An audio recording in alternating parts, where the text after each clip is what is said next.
In the last episode, I was in Illinois thawing my frozen butt off after snow, rain, and ice-cold air had found their way through the rust holes in my Jeep DJ5D dispatcher, yielding one of the more miserable driving experiences of my life.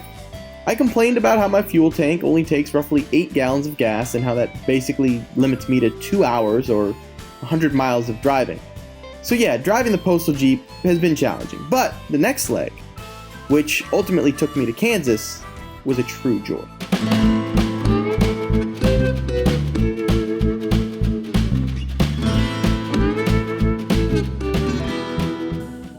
On my way through Illinois, I realized that my vehicle was leaking oil at about the same rate that I was running out of gas, so this made stopping every 2 hours actually kind of okay. As with any old Jeep that hasn't been resealed in a while, the rear main seal was shot, and if I had to guess, the oil pan gasket was too. I had swapped out the valve cover gasket when I replaced my cracked cylinder head, but I still noticed oil dripping from the top of my engine. I wasn't proud that I was using so much oil as I traveled across this country's back roads. I honestly may have been keeping Tractor Supply Co. in business, because my god, do they have lots of my favorite type of oil, the dirt cheap kind.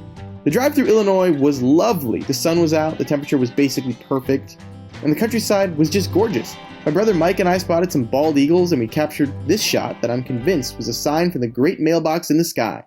Along the way, Mike and I met Gene, a Jalopnik reader who recognized Project Postal. And we also met a guy named Leo who rode up to the gas station on his riding lawnmower to fill up some jerry cans. The trek through Missouri on our way to Kansas City was lovely. In Kansas City, my brother Mike and I rendezvoused with my other brother Ben. We headed west and had some family bonding time in Leavenworth, where we had spent some of our formative years in middle school and high school. Somehow this little $500 rust bucket just drives. It just runs and drives fine. In fact, I'm going to pop this hood and fire this engine up. It does burn a lot of oil though. It burns a quart every 100 miles. So between 3,000 mile oil changes, 30 quarts of oil. That's ridiculous. Okay, a lot of it's leaking. Some of it appears to be leaking from the oil cap there, which is odd, but anyway, that'll be an easy fix, but that's not gonna fix the problem. It's still leaking like crazy. It's the Exxon Valdez of Jeeps, essentially. But the engine has been awesome, I can't complain. And honestly, I really can't complain about anything, except for one thing. And that is, when I was driving through Illinois and it was 35 degrees outside, I was basically dying. It was horrible. There's a giant hole here, and that's actually in the wheel well. The lower back and the bottom was just soaked, and so was my ass. I was driving around with an ice cold bottom. From Leavenworth, we headed further west. Among the many fields, we stopped in a town called Scranton and met Austin, an electrician who participates in demolition derbies. We're here. We just took the Postal Jeep to Scranton, Kansas, where we spotted off the side of the road some interesting cars, and the owner is Austin, who's here to talk about these cars. Austin, what are we looking at? Looking at some bone stock compacts. If it'll start and move, it's still good. And if it's not moving, it's not worth trying to get to start. Right. Well, we noticed you have a giant truck over there, which looks like a good time. Yep. Can we just kind of walk over there? Because it is, from what I've heard, it is street legal. Is that right? Oh yeah, definitely. Okay, we're gonna show you what we're talking about here. This truck is absurd. The rear bumper comes up to my shoulder. Like, this is insane. Right on up. You made that look pretty easy. Being a big guy helps. Wow. These are, how big are these tires? 52-inch military tires. Whoa.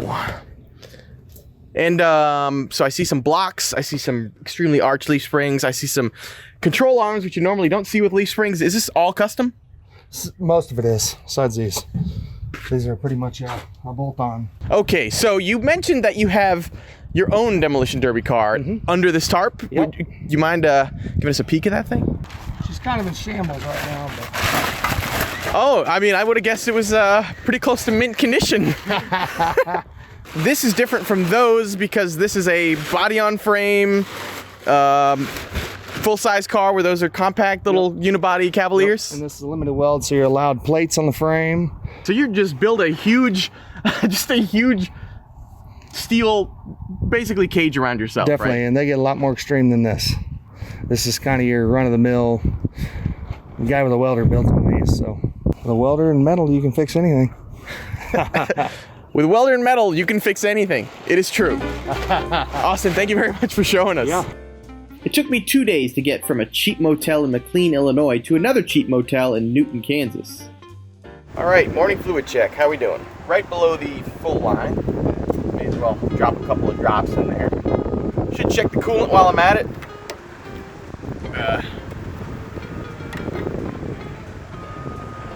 Well, you know, that could use a little bit more. I don't know where that went, but figure I'll add a bit there. Otherwise, off to Colorado. Okay, so I'm still driving through Kansas, but I think it's time to show you one of my favorite features of this Postal Jeep. It's a game changer. It's the little vents, the little floor vents. Watch this. Oh my gosh, it is a true game changer. But all this joy was in jeopardy, for next I was headed to Colorado to face my biggest threat, the Rocky Mountains. Will my Jeep even be able to make it up the steep grades in a gear other than first? And how quickly will my Jeep drive? How will the lousy manual brakes handle the declines? Oh boy.